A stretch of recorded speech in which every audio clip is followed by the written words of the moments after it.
And you can swear, I can bleep it. It's quite fun bleeping things. We can. I do have the mouth of a sailor, so I'll try to keep it clean. I'll try to keep it clean for the audience. No, it's all good. Balakun, a bridge to Ukraine. Join the conversation at balakun.org. Балакун – міст в Україну. Приєднуйтесь до наших розмов на www.balakun.org. Please subscribe. Welcome, Quignor. It's so good to have you here. I think that we should start with the introductions. Yeah, Sam knows who I am, but maybe not all the listeners, whether they are just joining Balakun or they've been here for a while, maybe they haven't run into me yet. So I'm Quignor.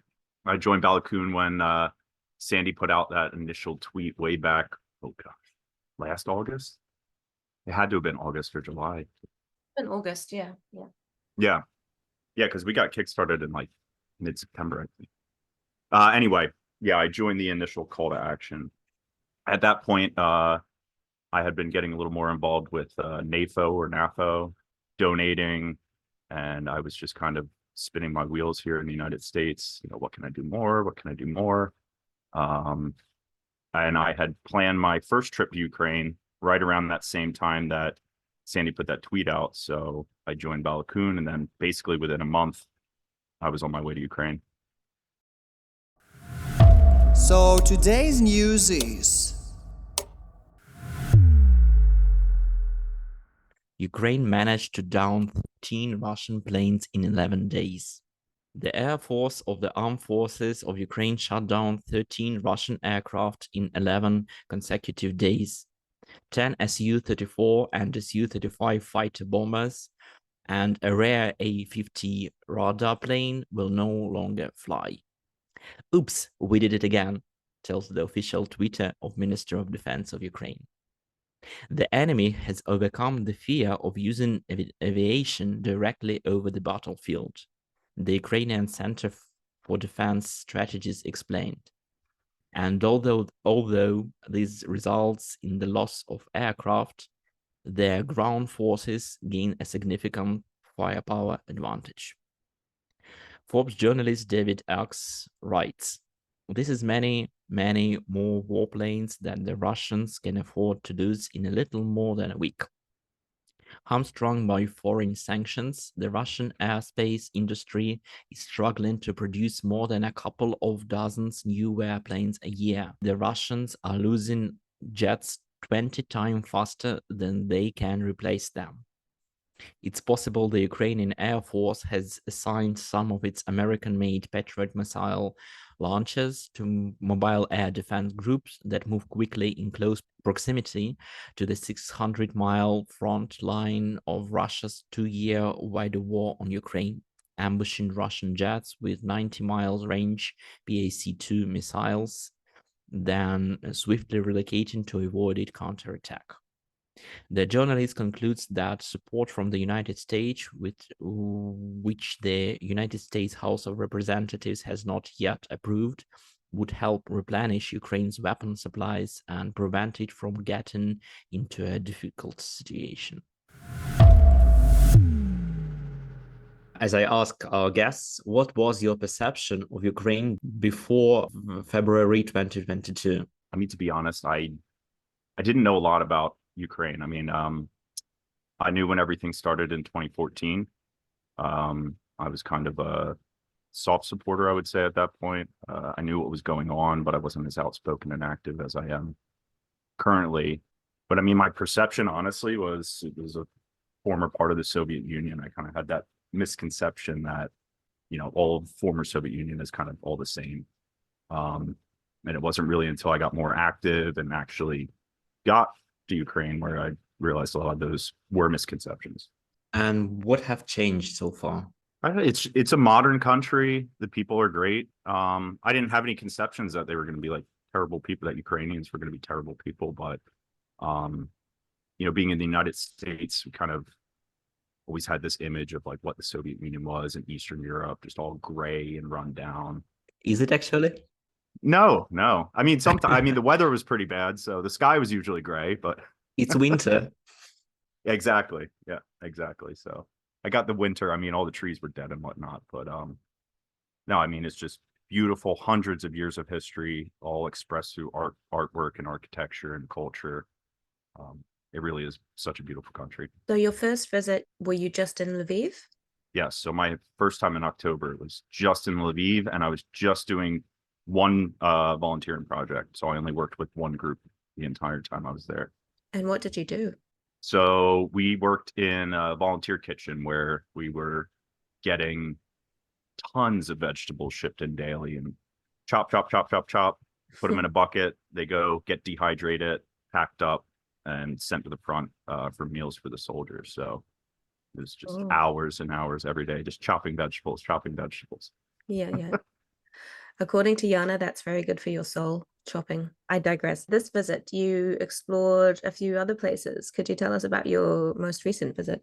Yeah. So the second time I just recently, these last couple of weeks, went to Lviv, and then basically immediately went down to Odessa to meet a good friend / student that is part of the Balakun program. So I spent the weekend in Odessa, and then I came back to Lviv to finish out like a week and a half up in Lviv. What was it like to meet your student in person, in real life? It was awesome. It was great. There were some nerves going into it because it's like, oh, we've been speaking to each other for almost 6 months now. Like I feel such a connection. I feel like we're such great friends, but like sitting on the train, like, what is this actually going to be like? And it was almost seamless. It was like, hey, big hug, shook hands. Let's go check out, what do you have to show me? Show me around Odessa. So Oh, that's so cool. It was an amazing experience. That's amazing. But you've got more than one student, I think? Yes. So I have three students technically. So 2 are in the armed forces of Ukraine, and then 1 is not.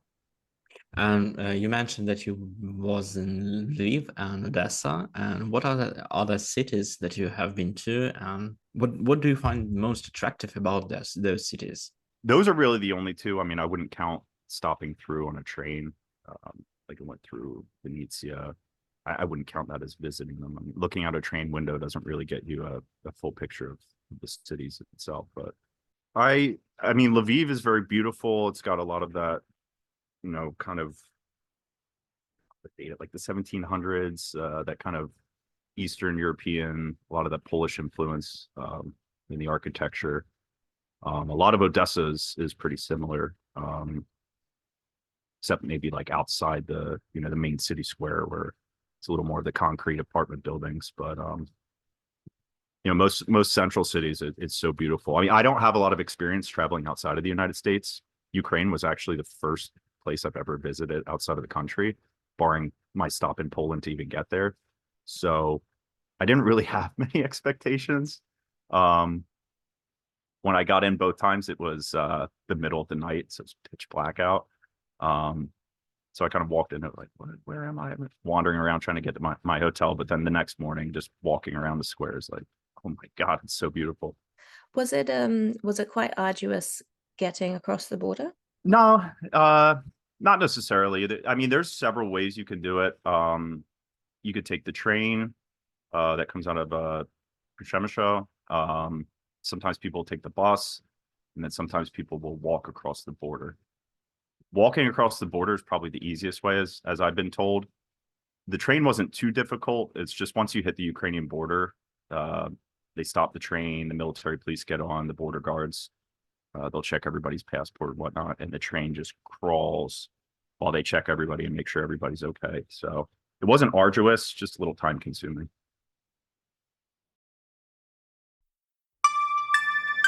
Fun fact.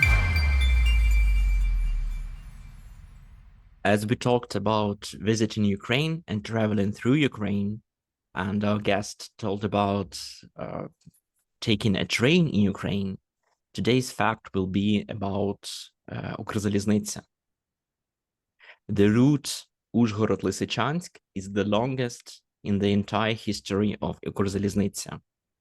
Train number 045-046 Закарпаття on the route Ужгород-Лисичанськ-Ужгород It's the longest in the history of Укрзалізниця. Its length is 1,683 kilometers. The train will be on its way for 32 hours and 35 minutes and will stop at 43 stations. The main ones are Мукачево, Воловець, Славське, Львів, Київ, Суми, Харків, Кремінна, Сватов. The approximate driving time is 27.5 hours, and the total time of stops along the way is about 5 hours. So that's the train that leads from the western part of Ukraine, from the Transcarpathian region, to the east of Ukraine, currently occupied by Russia. Fun fact. And what kind of people did you meet volunteering? Oh, all types. Lots of international volunteers, which was amazing. People from all over the European Union, a lot of Brits, even some Kiwis and Australians. Not a ton of Americans, but some Americans. There were people from Thailand. There were people originally from Colombia, and it was amazing. And then the Ukrainians themselves, the locals, will get involved in a lot of the projects, which was also just so amazing to see. Just a coalition of people from all across the planet.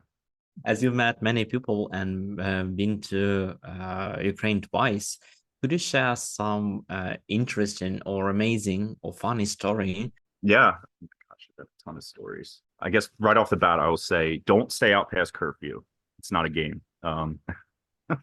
Some of the internationals will take a little leeway. They might go out for drinks after working, because now you're allowed to serve alcohol in Ukraine, where initially, but under martial law, they weren't. Sometimes they'll stay out a little too late, and you shouldn't be doing that. My first trip, I may have gotten stopped twice, and yeah, volunteer. Get out of here. Go back to your hotel. And then the second time I came, come out for drinks, Quignor. Nah, I want to be a good boy this time. Like, oh, you're so paranoid. And I got searched twice. So I was not paranoid. No, I wasn't even breaking curfew. How did you break your language barrier?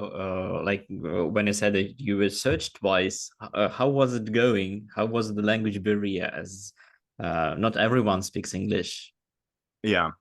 Luckily the border guards, it was only on the border this time where I got searched, but they knew enough English at least to express to me. And yeah, the bodyguards do. Yeah.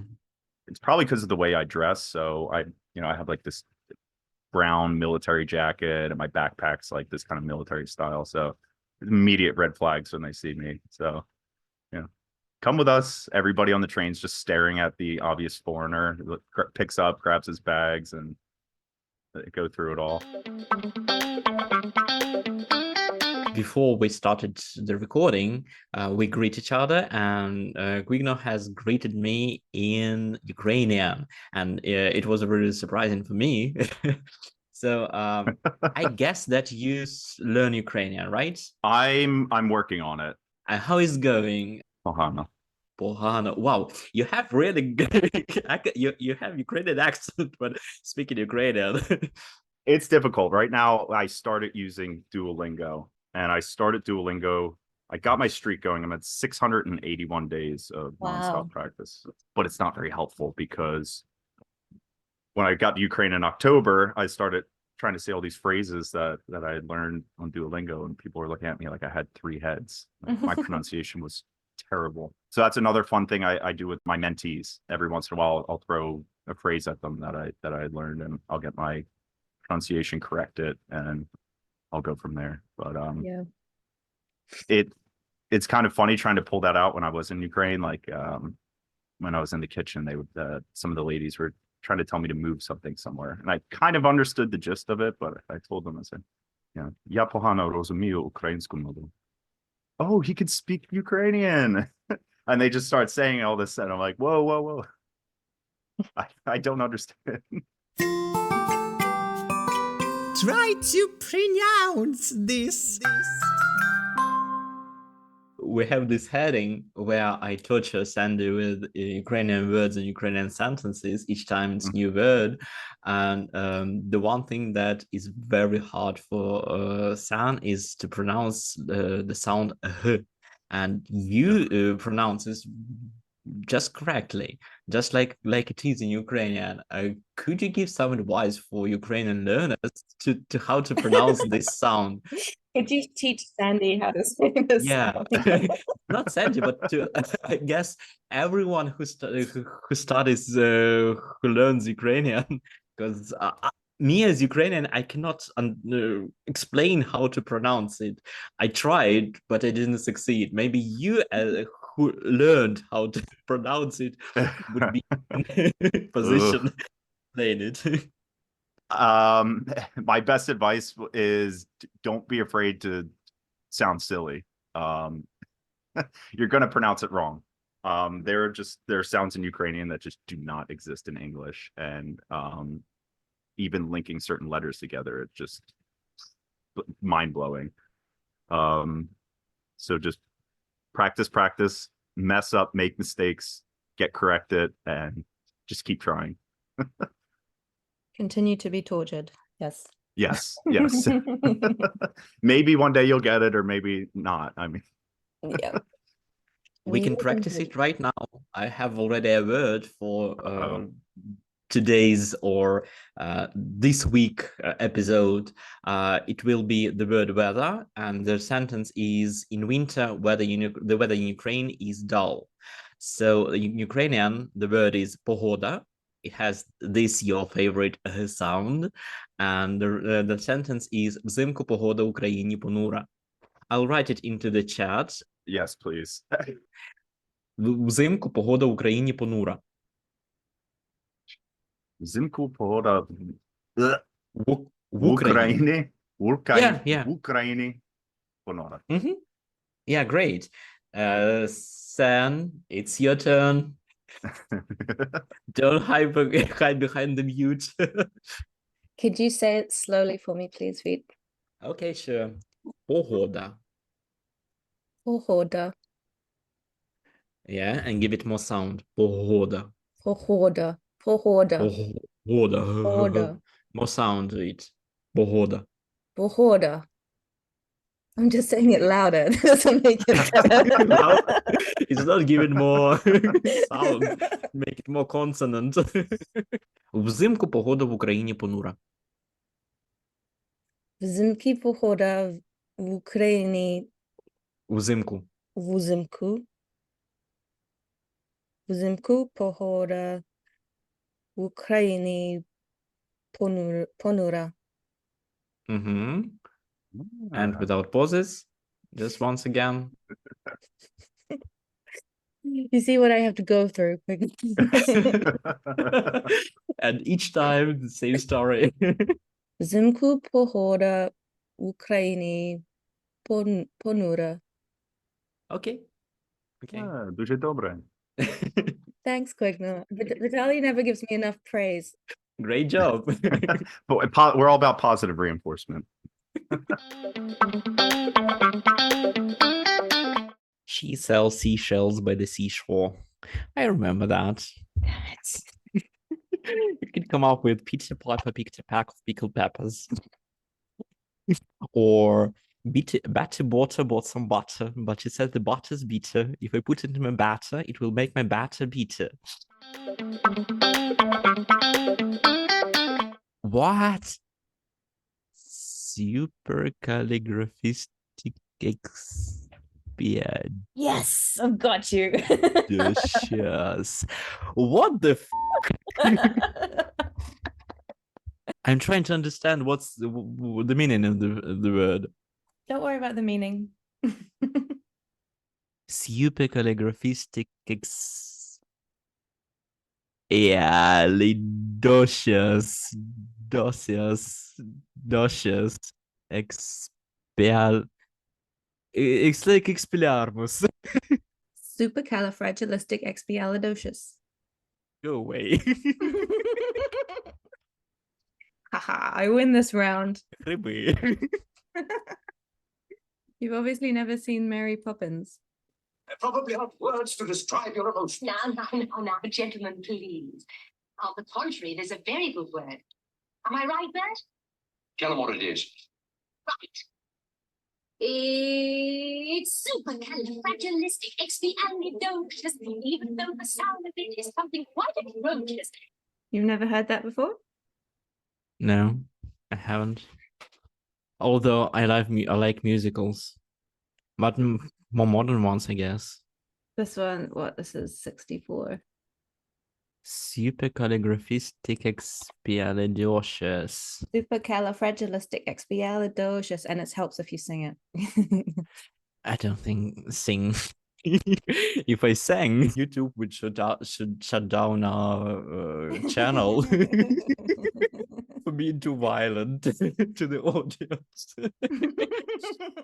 Supercalifragisticexpialidocious. Oh, you're so close. Supercalifragilisticexpialidocious. Supercalifragilisticexpialidocious. Expiala. I did it. No, expialidocious. Much, much, much later. Supercalifragilisticexpialidocious. Yes, you got it. Expialidocious. Wow. Wow. The word that means nothing. Extraordinarily good. Wonderful. Supercalifragilisticexpialidocious. One more time. Supercalifragilisticexpialidocious. Perfect. Well done. I can't imagine a person that would use this word in real life. Mary Poppins did. Yeah, real person in real life. I'm going to use it in real life tomorrow just to prove you wrong. It can be the test for mental level, whether they could understand or pronounce this. It's a really good test of a native speaker because you learn how to say it as a kid watching that movie. I want to hear Olya say it. Суперкалифрагилистична It's like translating the parts of the word. I think I will forget it the moment that we stop. Do you use those tongue twisters at your lessons? Like she sells seashells by the seashore? I did once, and the student was so traumatized that I never did it again.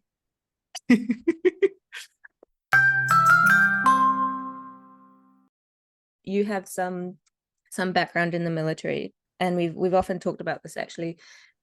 We try to pair up people who've had at least some experience in the military with members of the armed forces of Ukraine, not because they necessarily will talk about military things, just because it makes it a little bit easier to communicate. Would you think that's true, having that experience? Yeah. I mean, so far I'm 2 for 2. I have a great relationship with both my military students, so I'd say 100% success rate. Yeah. I have full and fair disclosure because we do have some members of Balakun who, we have one who's former special forces medic. So I was in the Army National Guard, so I was on active duty, the part-timer, as some would say. Mm-hmm. And then we spent basically half the year under training. I think that kind of shared background is kind of maybe a way to break down the barrier. You already kind of have a shared background, so we might never talk about anything military related, but at least we have that kind of commonality between us. And sometimes we will here and there. It's never really a focus, but as I was in Odessa, kind of checking, out the checkpoints and I got to see one of the bases down there. At least kind of having that background allowed me to kind of understand everything I was looking at and all that. Yeah, the other interesting thing is that the students who are in the armed forces often really don't want to talk about anything to do with military or war. They want to talk about anything else. Yeah. And I think all of our mentors are pretty good at, that kind of empathy, for lack of like understanding that, we have mentors who are in medical background, education, but military, there's a war. We don't want to talk about the war. It's an inevitability, but let's try to find something to talk about that's not just strictly related to military applications. I mean, if Yeah. somebody wants to talk about it, sure, but I'm not gonna, hey, ask questions. Hey, what's going on at the front? What do you think about as far as that's not my focus. May I ask a question that one of our guests, Rick, has suggested everyone to come to Ukraine and not to wait until war ends. So what would your advice for those who want to visit Ukraine be? Like not for volunteering purposes, just like a tourist. Like a tourist, I would say, why not do both? Now, for the purposes of answering your question for tourism, there's so much to do. If you like art, you can go see art. If you like theater, I saw 2 shows this last time around. I'm not a theater person, but you can go to a museum, you can go to the theater. There's so much delicious food. There's Ukrainian food. There's a lot of Georgian food. If you like Indian food, Thai food, all types. I found Mexican food. If you're in the city centers, everything's pretty much walkable. So you don't have to worry about taxis all the time. It's amazing.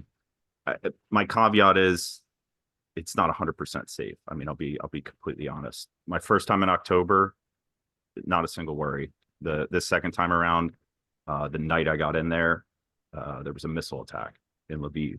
So I felt safe. I felt safe most of the time, but there's always a potential for danger, but I wouldn't let that completely hold you back, because there's so much to see. There's so much to do. And if you don't want to volunteer, if you just want to be a tourist, the train systems are amazing. Everything's super far apart. I mean, I think Odessa's like 700 kilometers from Lviv. It was a 12-hour train ride, but you hop on a train and it will take you to any city you want to go to. And there's so much to do in every single city, and it's so beautiful.